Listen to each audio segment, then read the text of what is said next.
우리 어제 시간을 잠깐 좀 복습을 하겠습니다. 자, 우리 요한복음 6장 9절. 여기 한 아이가 있어 보리떡 5개와 물고기 2마리를 가졌나이다. 이것이 한 어린 아이의 식사인데요. 보리떡 한 덩어리가 아니죠? 5개. 어른은 더 많이 필요할 것입니다. 우리는 한 입에 모든 진리를 다 먹고 다 소화할 수 없습니다. 이것은 작은 덩어리들로 이루어져 있습니다.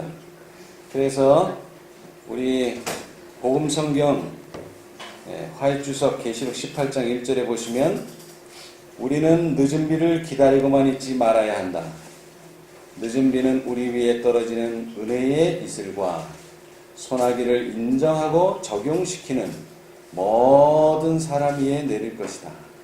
우리들이 작은 빛들을 주워 모을 때 하나님을 믿는 우리를 기뻐하시는 하나님의 확실한 자비를 감사히 여길 때에 그때의 모든 약속이 성취될 것이다. 온 땅은 하나님의 영광으로 가득하게 될 것이다. 아멘. 자, 우리 로마서를 다시 한번 펴겠습니다. 로마서 10장이요.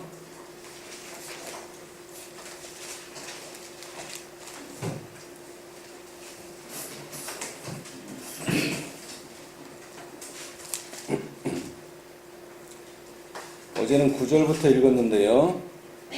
오늘은 우리 14절. 그런즉 저희가 믿지 아니하는 일을 어찌 부르리요?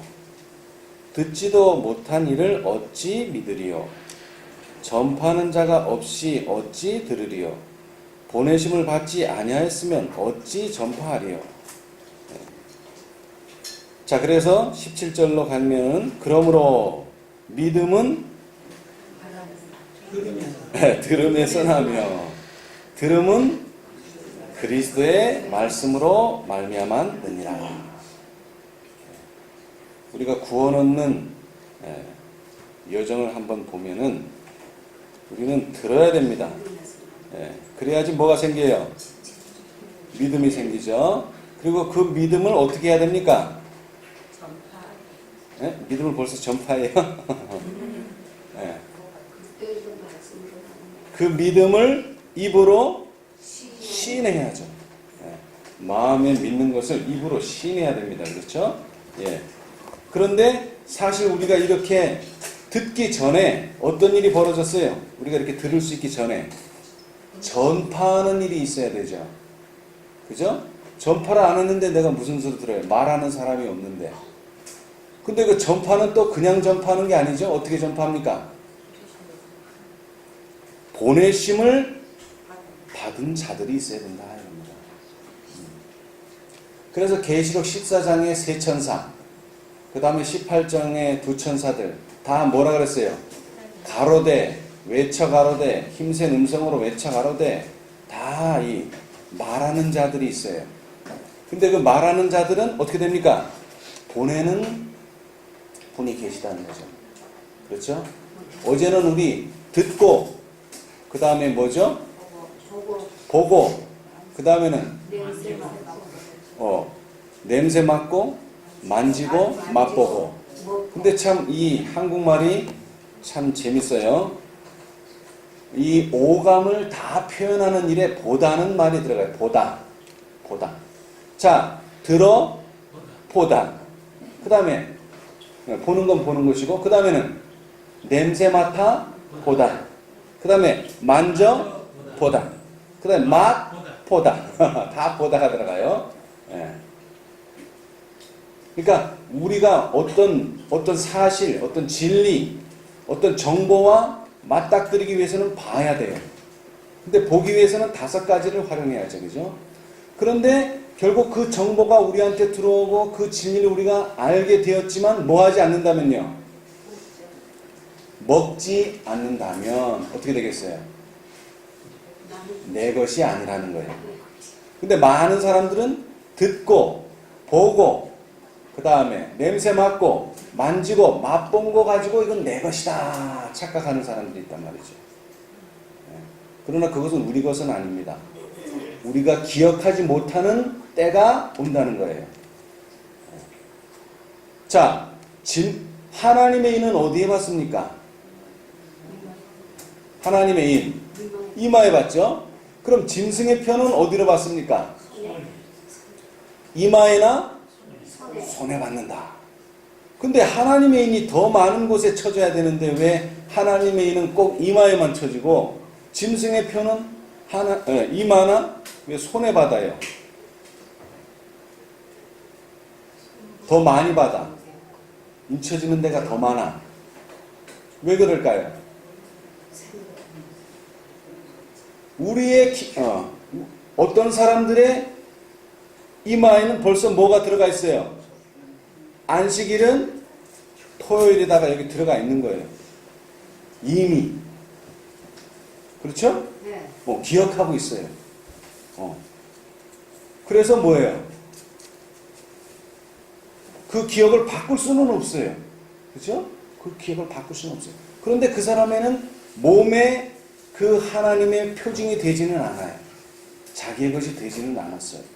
그래서 그런 사람들은 오른손에 받게 되는 것이죠.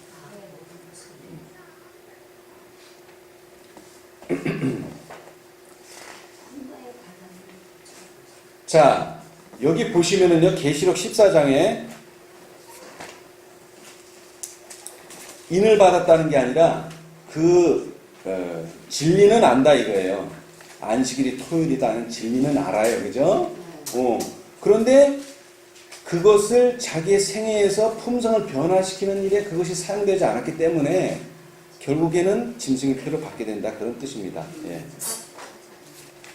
자, 계시록 14장 첫째 천사 6절에 보시면은 거기 다른이라는 말이 나와요. 그죠? 다른. 네, 다른. 네.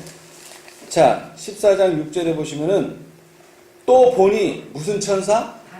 다른 천사. 여러분 계시록을 읽어보면 천사가 숱하게 나옵니다. 숱하게 많이 나와요. 근데 그런 천사들하고 이 천사는 뭐하다? 다르다. 근데 이 언어도 타락을 했어요. 언어. 사람들이 다르다와 틀리다를 구분을 못해요. 다르다를 뭐라고 인식해요? 틀리다. 근데 분명히 국어사전에 보면 다르다는 뜻과 틀리다는 뜻은 말 그대로 다릅니다. 틀려요. 자, 다르다는 것과 틀리다는 것의 차이가 뭡니까? 다르다는 네. 비슷하나 종류가 틀리다는 뜻이고 틀리다는 아예 전혀 다른 것이다.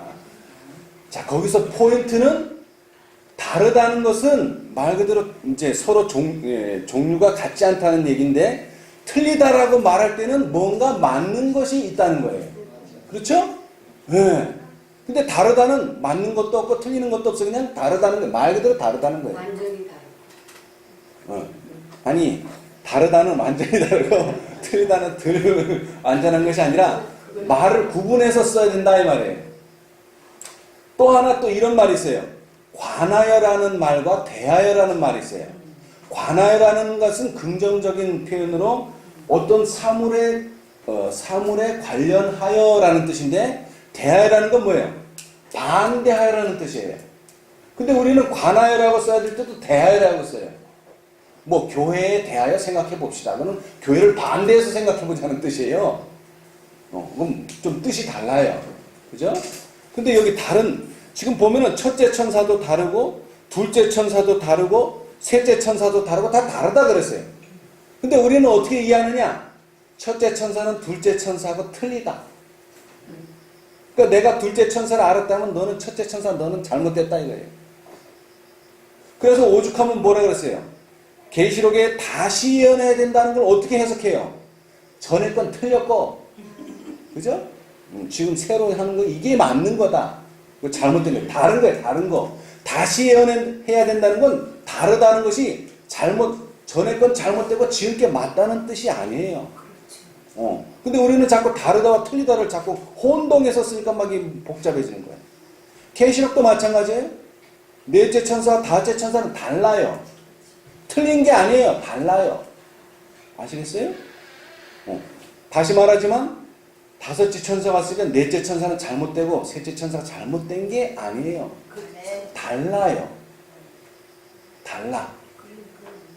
틀린 게 아닙니다. 틀리다고 말할 때는 뭔가 맞는 게 있고 잘못된 게 있단 말이에요. 이게 아니란 말이에요. 달라. 그러면 왜 우리가 존재합니까? 여러분 랜섬웨어라고 들어봤어요? 랜섬웨어는 성경에 나오는 단어인데요. 속죄양 그런 뜻이에요. 속죄하다 뭐 그런 뜻이거든요. 랜섬. 그런데 오늘날 컴퓨터에서 어떻게 하느냐면은 내가 가지고 있는 파일을 다 암호를 만들어요. 나는 그렇게 안 했는데 어떤 해커가 내 파일을 다 암호화 해버렸어요. 그 암호를 안 넣으면 이게 열리질 않아요. 아래 한글 파일도 안 열리고 파워포인트 안 열리고 뭐 모든 파일이 다 죽어버리는 거예요 그냥. 그래서 그 사람한테 돈을 주고 그 암호를 받아야지만 열리는 거예요. 그런데 막 그런 일이 벌어져가지고 엄청난 손해를 당했잖아요. 그렇죠? 그래서 방송에서 말하기를 항상 뭐를 해야 되느냐 그런 거에 안 걸리려면 항상 그 백신 프로그램을 업데이트를 해야 된대요. 안 그러면은 내가 예를 들어서 오늘 8월 12일인데 8월 11일까지만 업데이트하고 오늘 거를 업데이트 안 하면 그게 들어온다는 거예요. 막지 못해서. 우리는 진리를 업데이트해야 돼 항상. 1844년 진리 가지고는 이거 막을 수가 없어요. 그렇죠? 벌써 몇 년이나 지났어요. 1844년부터 170년이 지나버렸어요. 그런데 그때 첫째 천사의 기별과 우리의 기별이 다를 뿐이지 틀린 게 아니에요. 다를 뿐이지 틀린 게 아니에요. 그러나 이렇게 업데이트하지 않으면 어떻게 돼요? 사단의 미혹을 당하게 된다.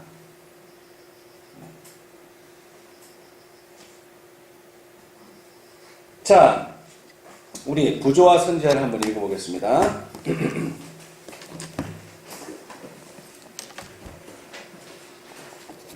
부조와 선지자 69페이지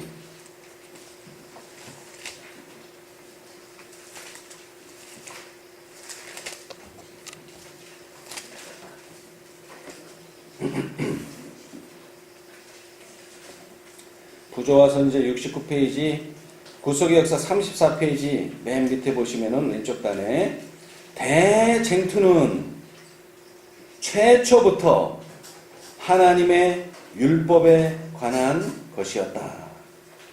사단은 하나님이 불공평하시며 그분의 율법에 결함이 있고 우주의 행복을 위하여 그것을 변경해야 할 필요가 있다는 것을 증명하려고 애써 왔다. 율법을 공격함으로 그는 그 율법의 제정자의 권위를 뒤집어 엎으려고 하였다. 그 대쟁투에서 하나님의 율례에 결함이 있어 변경해야 되는지 혹은 완전하여 변할 수 없는 것인지가 나타나게 될 것이었다. 여기 뭐라 그랬습니까? 끝이 나타나게 될 것이었다. 나타났다는 얘기예요? 안 나타났다는 얘기예요? 안 나타나는데 앞으로 네, 앞으로 나타날 것이다. 저기 왼쪽에 보시면은 엄청나게 큰 도표가 하나 있죠? 네. 그 도표가 되게 복잡해 보입니다. 처음에 보면은. 그렇죠? 되게 복잡해요. 근데 거기는 가로줄이 있고 세로줄이 있어요. 네. 중요한 거는 가로줄입니다. 세로줄은 그렇게 중요하지 않아요. 가로줄이 중요해요. 가로줄. 여러분 가로줄이 몇 개나 있는가요?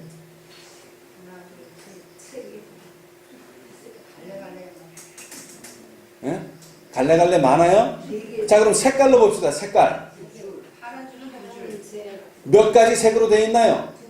두 가지로 되어 있습니다. 두 가지. 선과 악의 대쟁투예요. 그러니까 하나는 뭐겠어요? 선. 하나는 악. 하나는 선, 하나는 악입니다. 자, 그런데 초록 색깔은 선을 상징합니다. 저희 주황색은요, 악을 상징해요.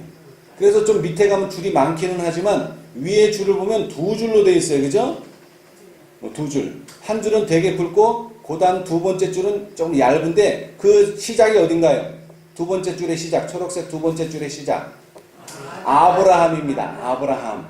여러분 마태복음의 1장에 뭐가 나오죠? 아니 예수님의 족보가 나오죠. 예수님이 어떻게 태어났는가. 근데 그 시작이 누굽니까? 아브라함입니다. 근데 누가는 어디까지 올라갔어요?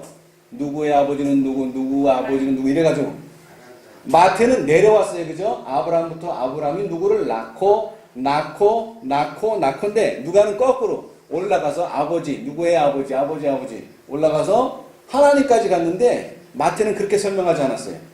여러분 마태의 직업이 뭡니까? 세리죠. 세리는 뭘 잘해야 돼요? 계산을 잘해야 돼요. 계산을 아주 수학적으로 잘 해야 돼요. 마태는 왜 그렇게 수학적으로 계산하면 하나님까지 가야 되는데 아담부터 나와야 되는데 왜 아브라함부터 시작했을까요? 네? 이유가 있겠죠? 그냥 쓰진 않았을 거예요. 그 이유가 뭡니까? 아브라함은 하나님과 영원한 언약을 맺었어요. 영원한 언약. 그냥 언약이 아니에요. 언약은 모세가 시내산에서도 맺었고 뭐 많이 맺었지만 영원한 언약은 아브라함이 맺었어요. 근데 이 아브라함의 원래 이름이 뭡니까? 아브람. 근데 아브라함이 됐어요. 한자가 더 추가가 됐어요. 우리 히브리 말 몰라도 추가됐다는 건 이해가 되시죠? 추가가 됐어요. 근데 딱 한자가 추가됐는데 그게 히브리어 자음의 5번째 글자입니다. 지난번에 설명드렸죠. 그죠? 자, 여러분. 저 도표는 어떻게 만들게 되었을까요? 뭐에 근거해서? 성경 가지고 저거 만들기 힘듭니다. 물론 믿음이 있어야 만들 거예요. 예언의 신이 필요했던 겁니다. 예언의 신. 그런데 화입부인 자신은 예언의 신을 뭐라고 표현했습니까? 예언의 신을 작은 빛. 작은 빛. 예. 가래 뽑은 기별 3권에 보시면은요. 가래 뽑은 기별 3권에 보시면은 성경을 인도하는 작은 빛이다. 이렇게 본인 자신이 말씀하셨어요. 작은 빛. 그죠? 근데 그 작은 빛 중에서도 그 예언의 신 중에서도 우리가 정말 예언의 신 또는 대언의 영이라고 부를 수 있는 책이 있는데 그것이 뭡니까? 대쟁투총서. 오늘 우리가 보는 책은 구속의 역사입니다. 첫 번째 책이 뭡니까? 부조와 선지자. 그 다음에 선지자와 왕. 그 다음에 시대의 소망. 사도 행정. 그 다음에는요. 각 시대의 대쟁투. 몇 권이에요? 5권. 물론 구속의 역사는 좀 더 들어있습니다만은 원래 화입 부인이 받은 계시의 모든 초점은 구속의 경륜을 이해하고 깨닫는 데 있는데 거기에 필요한 책은 딱 5권입니다. 6권도 만들 수 있고 4권으로 줄일 수도 있는데 왜 하필이면 5권일까요? 이 5라고 하는 숫자는 여러 가지 의미가 있지만 예수님께서 처음에 제자를 만들고 그 제자를 통해서 12제자를 만들고 그것이 초대교회가 되고 그 최초의 베이스, 기초가 5제자입니다. 5제자 제가 자주 말씀드리는데 이 5라고 하는 숫자는 상당히 중요하거든요. 자, 그런데 이 에스겔서에도 오에 관한 이야기가 나옵니다. 뭐 오라고 하는 것을 설명하는 것이 아니라 5가지가 나와요. 자, 에스겔 37장.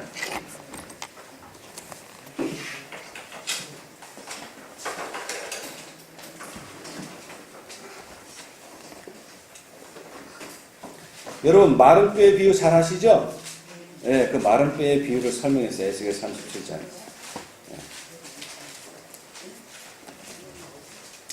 지금 이 시간에 이걸 다 설명드리기는 힘들고, 자, 37장 1절. 여호와께서 권능으로 내게 임하시고 그 신으로 나를 데리고 가서 골짜기 가운데 두셨는데 거기 뭐가?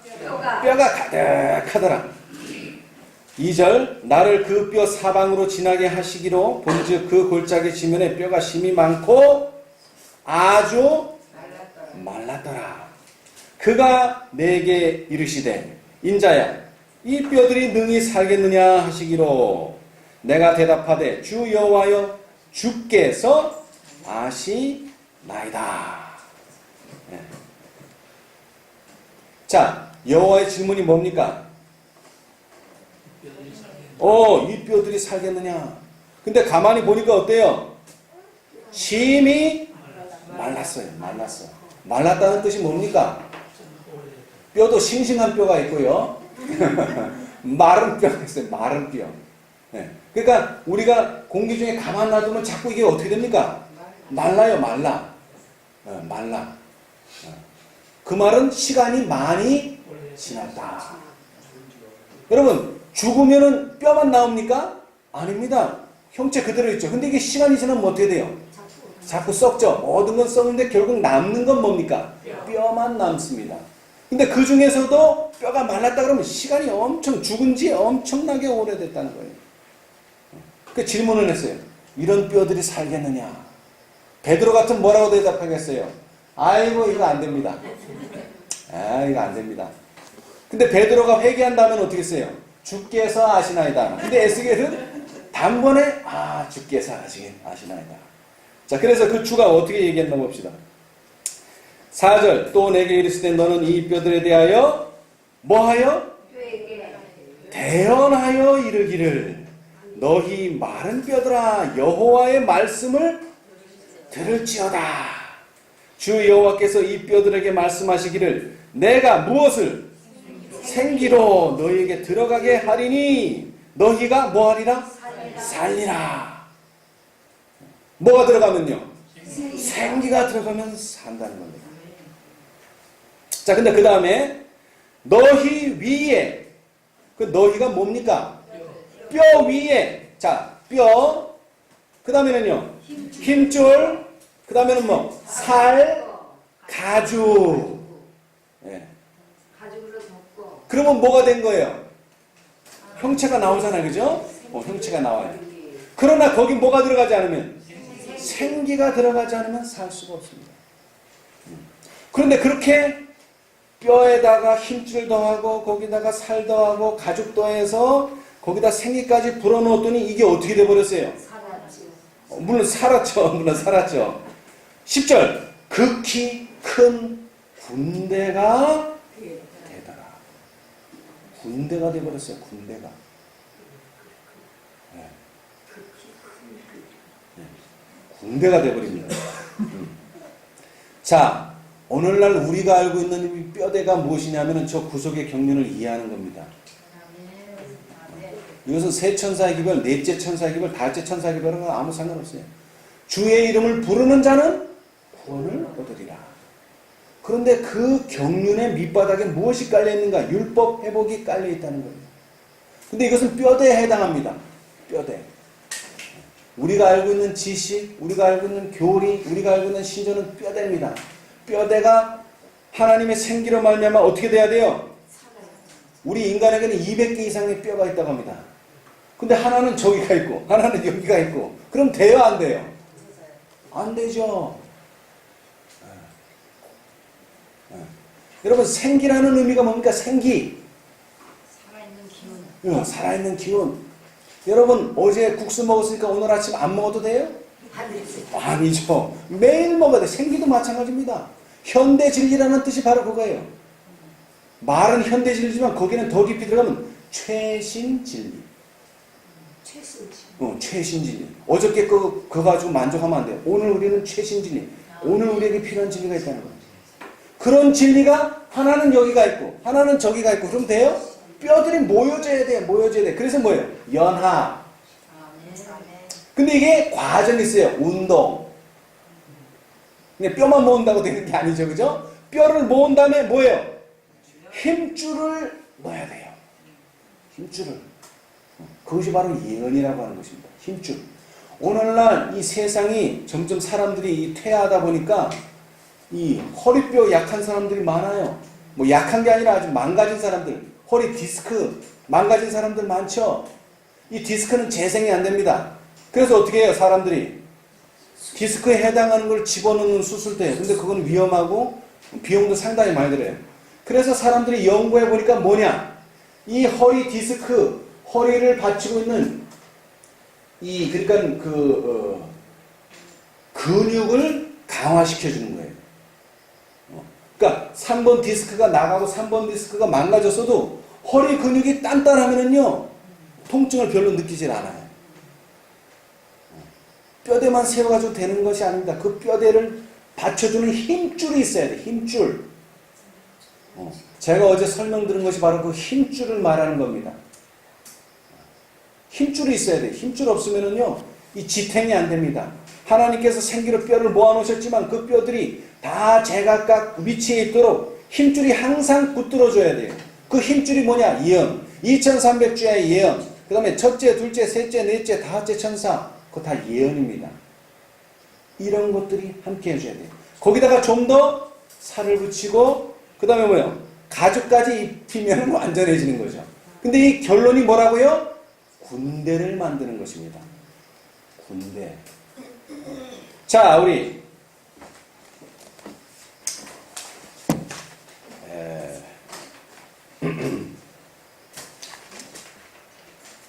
마태복음 13장 여기에 보면 비유가 나옵니다. 몇 개의 비유가 나옵니까? 몇 개의 비유 나와요? 마태복음 13장은 완전히 비유만 나와 있어요. 그죠? 자, 첫 번째 비유가 뭡니까? 씨 뿌리는 비유. 그 다음에는요? 알곡과 가라지. 그 다음에 겨자씨. 노루. 감추인 보화. 값진 진주. 그렇죠? 그물. 그죠? 그 다음에 마지막이 뭡니까?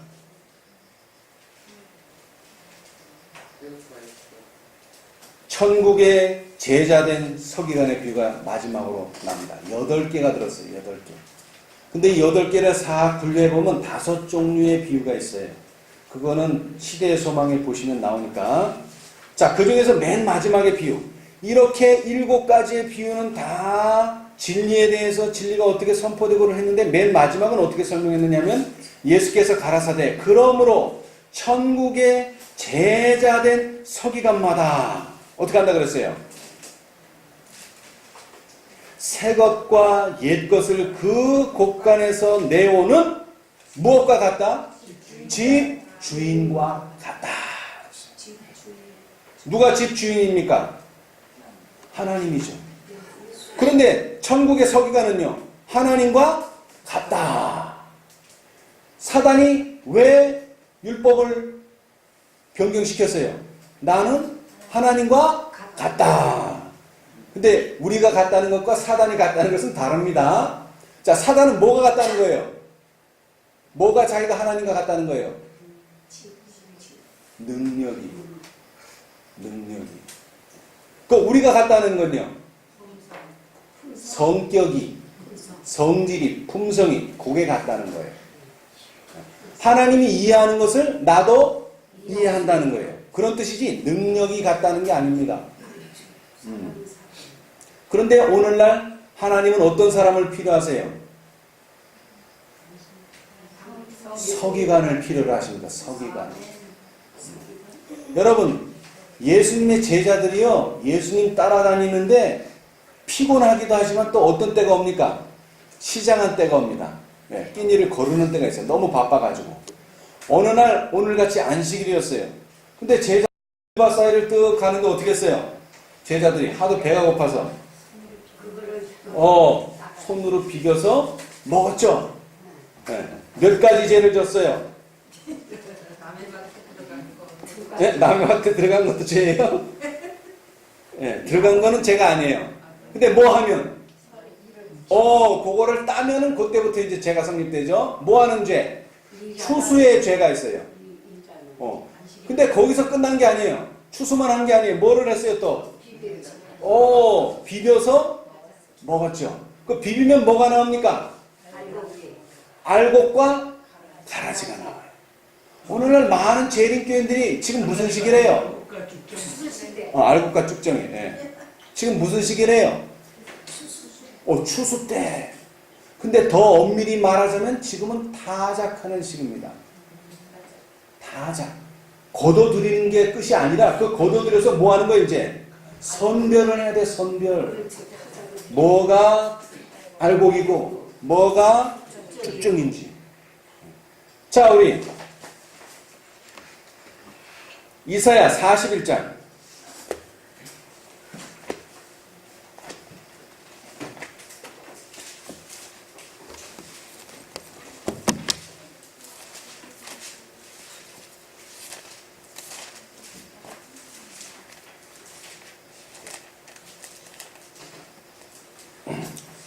15절. 보라,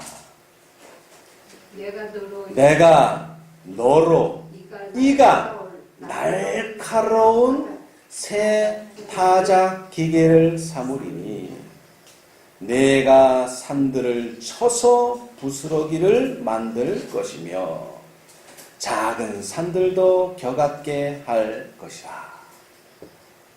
내가 너를 뭐요? 이가 날카로운 새 타작 기계를 삼겠다. 그러니까 옛날에도 뭐가 있었다는 거예요? 타작 기계가 있었다는 거예요. 왜? 이게 새 것이라고 표현했기 때문에 옛 것이 있었다는 거죠. 없었으면 그냥 타작 기계로 삼겠다 이랬을 텐데 그게 아니에요. 새 타작 기계. 근데 어떤 새 타작 기계? 이가 날카로운. 여러분, 오늘날 우리는 어떤 시대에 살고 있어요? 조사 심판의 시대에 살고 있어요. 세천사의 기별이 그 조사 심판의 핵심 기별입니다. 근데 오늘 우리가 알게 된 것은 이가 날카로운. 그때는 3지였는데 지금은 5지가 되어버렸어요. 날이 좀 많아졌어요. 날이 좀 더 많아졌어요. 근데 이것은 새 타작 기계라는 것입니다. 우리는 새 타작 기계가 되어야 돼요. 그것이 아까 37장에 말한 큰 군대가 하는 일이 뭐예요? 옛날의 전쟁은 뭡니까? 땅 뺏어먹는 전쟁이 아니고 뭐예요? 심판입니다. 심판. 여러분, 여호수아가 요단강을 건너기 전에 들은 말이 뭐예요? 두려워 말라. 왜? 앞으로 뭐가 있다는 거예요? 전쟁이 있다는 것입니다. 전쟁. 근데 이 전쟁은 무슨 전쟁이에요? 여호수아가 원하는 전쟁이 아니에요. 아브라함에게 말한 영원한 언약을 이루는 전쟁이에요. 그들이 가야 할 곳, 그들이 살아야 할 땅을 무엇에 의해서? 하나님의 힘과 능력에 의해서 빼앗아야 한다는 것입니다. 그래서 이제 그들은 뭐가 돼야 돼요? 이가 날카로운 새 타작 기계. 근데 에스겔은 이것을 다른 말로 표현했어요. 자, 우리 에스겔 9장. 여기도 서기관이 하나 나와요. 에스겔 9장. 에스겔 9장 2절. 내가 본즉 여섯 사람이 북향한 민문길로 쫓아오는데 각 사람의 손에 살육하는 기계를 잡았고 그 중에 한 사람은 가는 베옷을 입고 허리에 서기관의 먹그릇을 찼더라. 마태복음 13장 52절에도 뭐예요? 천국의 제자된 서기관마다 새 것과 옛 것을 그 곳간에서 내오는 집주인과 같으니라. 근데 에스겔은 그 서기관이 뭐를 한다고요? 먹그릇을 찼다. 무슨 일을 할까요? 먹그릇을 차고. 예, 거기 뒤에 나오죠? 예, 먹그릇을 찬 사람을 불러 이르시되 너는 예루살렘 성읍 중에 순행하여 그 가운데 행하는 모든 가증한 일로 인하여 탄식하며 우는 자의 이마에 표하라. 왜 표를 합니까? 표 안 받은 사람을 살육하기 위해서. 자, 로마서 10장에 보니까 보내심을 입고 그 다음에 그 보내심을 받은 자들이 전파하고, 그죠? 그 전파를 듣고, 그죠? 그 다음에는 마음으로 믿고, 그 다음에는요, 입으로 시인하는 자는 구원을 얻는다. 어제는 듣고, 믿고, 시인해서 구원 얻는 그 부분을 그 부분을 이야기했는데, 그렇게 들으려면 또 누가 있어야 돼요? 전하는 사람, 보내심을 받은 사람이 있어야 된다는 겁니다. 그렇죠? 보내심도 받지 않고 전파도 안 하는데 우리가 무슨 수로 들어요? 들을 수가 없죠. 네. 자, 우리는 듣는 자도 돼야 합니다. 그 다음에 또 어떤 사람이 돼야 돼요? 전파하는 자가 돼야 됩니다. 우리는 두 가지를 잊으시면 안 됩니다. 우리는 보내심을 잊고 전파하는 자도 돼야 되고, 그 다음에 듣고 믿고 시인하는 자도 돼야 된다. 그래서 하나님께서는 우리를 통해서 이가 날카로운, 여러분의 이가 좀 어떠신 것 같아요, 요즘? 부실해요. 부실한 게 아니라 무뎌졌죠, 좀 무뎌졌어. 이 날을 좀 갈아야 돼요. 날카로워져야 돼요. 날카롭다는 게 뭐 다른 사람 죄를 지적하라는 게 아니라 하나님의 더 깊은 뜻을 살피는 자들이 되어야 된다. 근데 그렇게 하려면은 듣고 보고 냄새 맡고 만지고 맛보는 걸로는 충분하지가 않다. 우리는 그것을 먹고, 그걸 먹는데 어떻게 먹으라 그랬어요? 레위기서 11장에 보니까 책임질을 해야 된다. 그래서 책임질을 해야 돼. 자꾸 책임질을 해야 됩니다. 이것은 새로운 것이 아닙니다. 새로운 것이 아니에요. 대단한 것도 아닙니다. 작은 것이고 옛 것입니다만은 이것은 계속 새로워져야 돼요. 이 사마리아 여인이 갈급했던 게 뭡니까? 매일 물 들어오는 거. 매일 물 들어오는 거 귀찮다 이거죠. 근데 예수님이 뭐를 약속해 주셨어요? 그 배에서 생수가 터진다는 것입니다. 매일 새로운 물이 나와야 돼요. 근데 물은 나오는데요, 그 물이 언제 새로워집니까? 계속 퍼먹어야 돼요. 여러분, 저는 우물을 잘 모릅니다. 여러분은 아마 연세 많으신 분들은 우물을 알 텐데, 우물물은 어떻게 하면은 자꾸 물이 좋아집니까? 자꾸 먹어야 돼. 퍼내야 돼. 먹든지 뭐든지 계속 사용해야지만 새로워지지, 그냥 가만 놔두면 썩습니다. 물이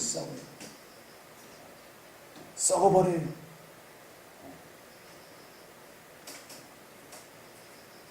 오늘날 우리에게 필요한 것은 무엇입니까? 하나님의 생기가 필요합니다. 매일 새로워져야 돼요. 우리의 뼈대에다 힘줄이 더해지고 거기에다 살이 붙고, 그 다음에 뭐예요? 가죽이 입혀져서, 그 다음에 이 창조의 때와 똑같습니다. 창조도 뭡니까?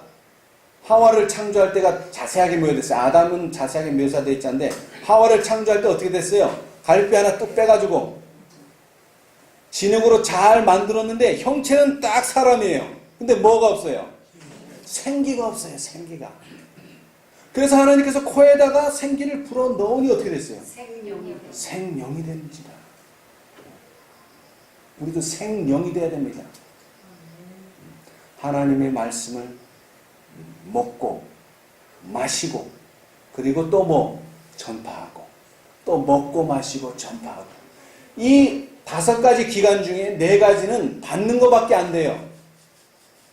귀도 받는 것밖에 안 되고, 눈도 받는 거밖에 안 되고, 코도 받는 거밖에 안 되고, 그 다음에 이 촉각도 받는 거밖에 안 되는데, 입만 받기도 하고 또 뭐 할 수 있어요? 다시 반대로 증거할 수 있어요. 입만이 증거할 수 있어요. 그래서 성경에 있죠. 들어가기도 하고 나오기도 하고, 입은 이 입이라고 하는 것은 들어가는 것도 있지만 또 나오는 것도 있어요. 그죠? 근데 결국에 하나님의 영광으로 온 땅을 환하게 하는 것은 나오는 것입니다. 발산하는 것입니다. 들어가는 것이 아니에요.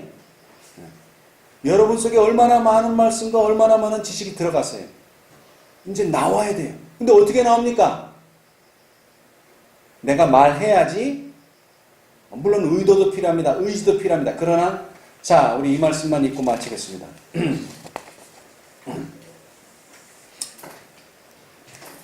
자, 이건 찾아봅시다. 중요하니까. 산상본 19페이지.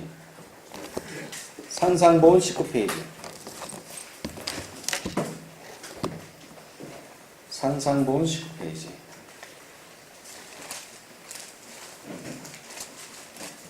구속의 역사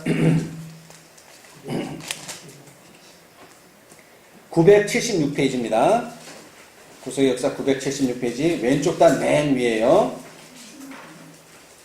우리 구주의 품성의 온전함을 깨달을 때 우리는 완전히 변화되어 그분과 같은 순결한 모습으로 새로워지고자 뭐하게 될 것이다?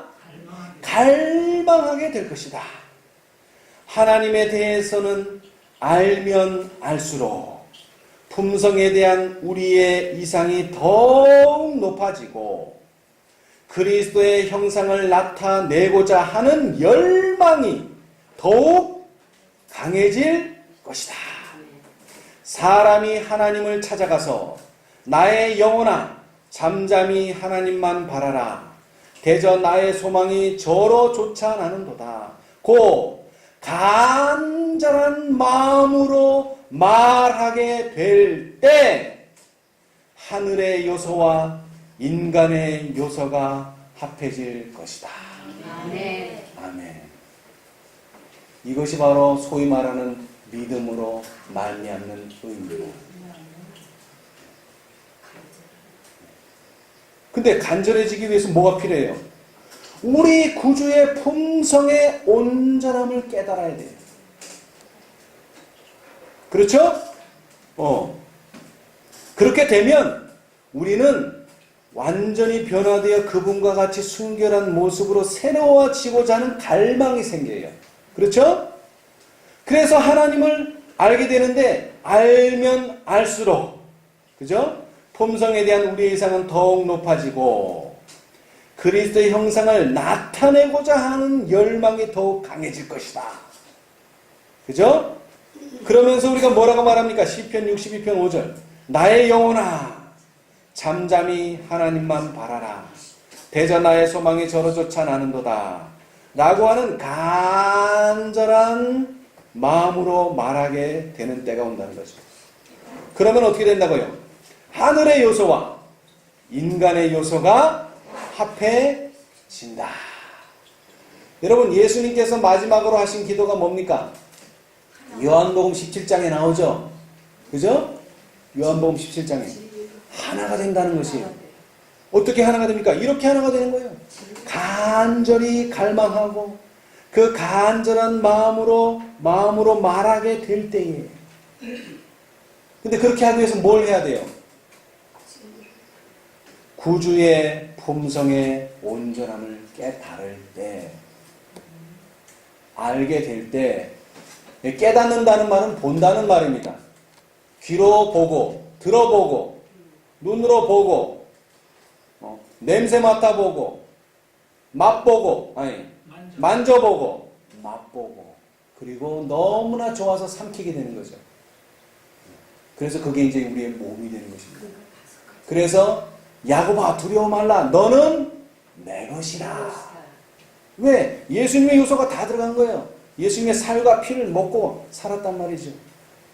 우리가 이제 오늘 성만찬 예식을 할 텐데 그 성만찬 예식이 그냥 예식 그 시간에만 필요한 것이 아니라 우리 매일의 생애가 예수님의 살과 피를 먹는 생애가 되어야 된다는 것입니다. 오늘 우리 그렇게 결심하시고 이제 예수님께서 우리에게 이가 날카로운 새 타자 기계가 되시기를 간절히 바라면서 말씀 마치겠습니다. 감사합니다.